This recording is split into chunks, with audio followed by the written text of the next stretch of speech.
My name's Carys Bray and my debut novel is A Song for Issy Bradley. A Song for Issy Bradley is the novel about the Bradley family during a particularly sad autumn. Their youngest daughter, Izzy, dies suddenly and unexpectedly, and the novel explores what happens next. It's the story of Ian, the dad, who is a Mormon bishop, and he's also a full-time maths teacher, and he thinks that if everybody just carries on like the Mormon pioneers, that everything will be fine. And it's the story of his wife, Claire, who is waiting for a sign from God, and she just wants everything to stop while she comes to terms with what's happened. It's the story of their teenage daughter, Zippy, who is in love for the first time, and the story of Alma, who is sceptical and cynical and perhaps doesn't fit with the rest of the family. And it's the story of their 7-year-old son, Jacob, who thinks that if he just has enough faith and just tries, that maybe he can fix everything with a miracle. When I was thinking about writing a novel, it seemed like an awfully big thing to do. And I'd written short stories in the past, and I almost felt like I could sort of trick myself into writing a novel if I started from a short story place. So I had this picture of Jacob in the back garden digging up a bird, and I sort of put that into a short story, that sort of self-contained short story, and I told myself that if it worked as a short story, then I would carry on. And when I'd finished that story, I thought, yeah, it's okay. And so I wrote the bit that came before, and then I wrote the bit that came after as well. I've drawn on my own experience to an extent, yeah. I grew up in a Mormon family, and I grew up listening to these stories, miraculous stories. Some of them were quite prosaic and were to do with things like lost car keys or people being inspired on the way to work to take a different route, and you know, not knowing whether what had happened on the route they would normally take, but you know, it had all been for the good. And then occasionally there were some stories that were quite, you know, sounded quite miraculous. There was one where somebody had apparently been resurrected, and they said afterwards that when they were resurrected they could feel the life coming back into them like a blanket unrolling. And I sort of had quite ambivalent feelings about these stories. When I was growing up, I didn't disbelieve them, but I just felt that I was not the sort of person to whom miracles happened. Felt a bit like T.S. Eliot's Prufrock, who knew the mermaids could sing but didn't think that they would sing to him. And then as I got older, I really disbelieved the stories, but I was always still interested in them, and I still am interested in miraculous stories and why people tell them.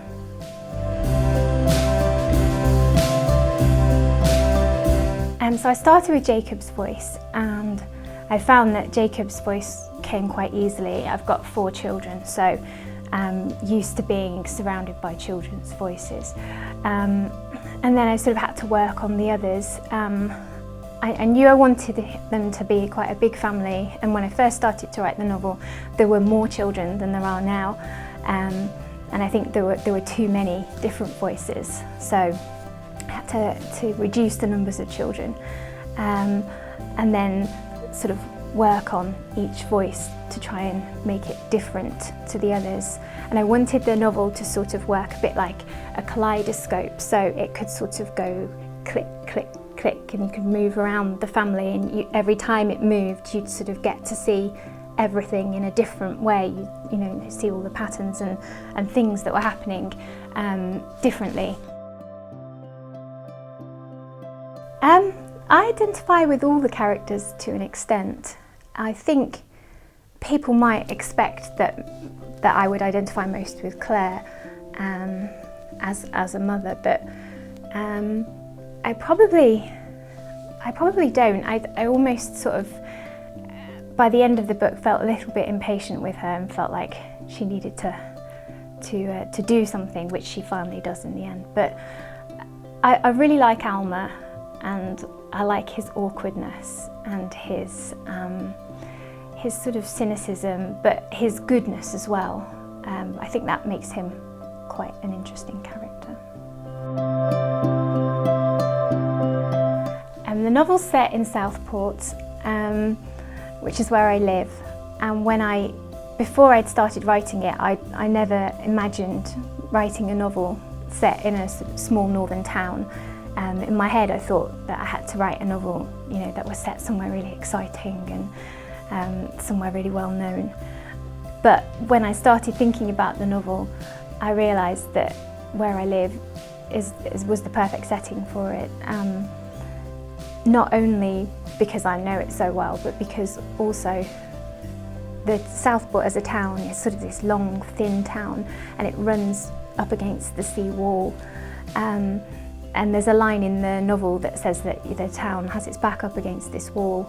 And I think there are times in the novel where Claire, the mother, also has her back up against a wall and is sort of in this dangerous situation that's mirrored in the landscape of the beach.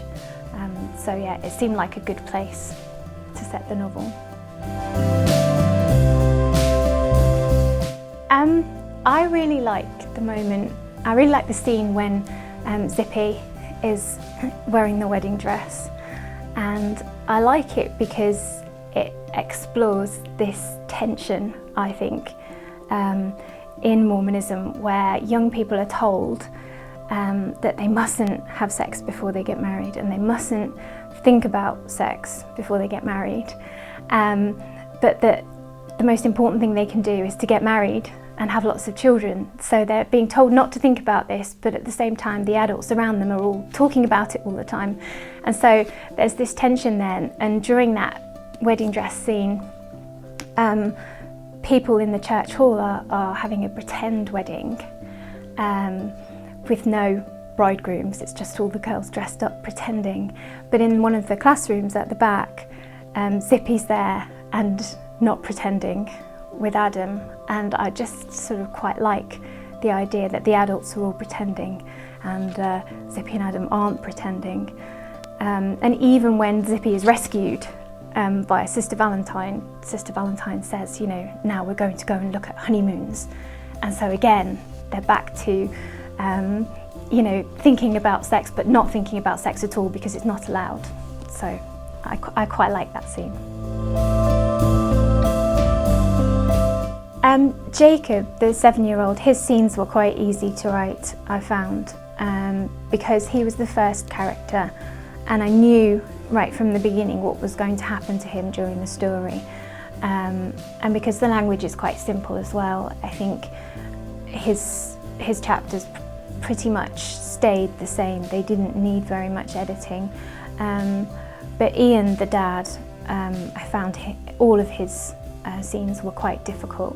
He was quite a polarising character. When I shared those chapters with my writing group, there was people who felt that he was like, you know, sort of the tragic hero of the book, and who really empathised with him, and there were other people who would give me the chapters back with, you know, sort of exclamation marks in the margins, and really frustrated with him. And I felt like I was on a tightrope with Ian the whole time, between him sort of being a sort of noble, tragic figure and an incredibly irritating figure, and I wanted to try and sort of stay in the middle of that. So he was quite hard to write.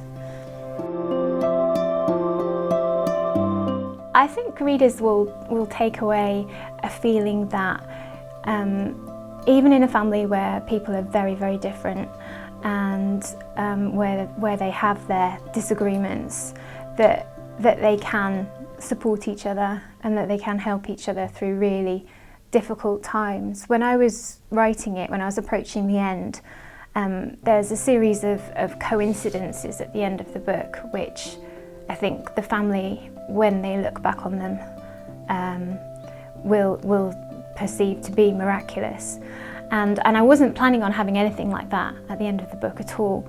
But as I was just reaching the end, I sort of couldn't resist the sort of drive to do that. And I think that maybe in writing the end like that, it was perhaps a sort of tacit acknowledgement that actually, despite my own cynicism, I think sometimes miraculous things can happen.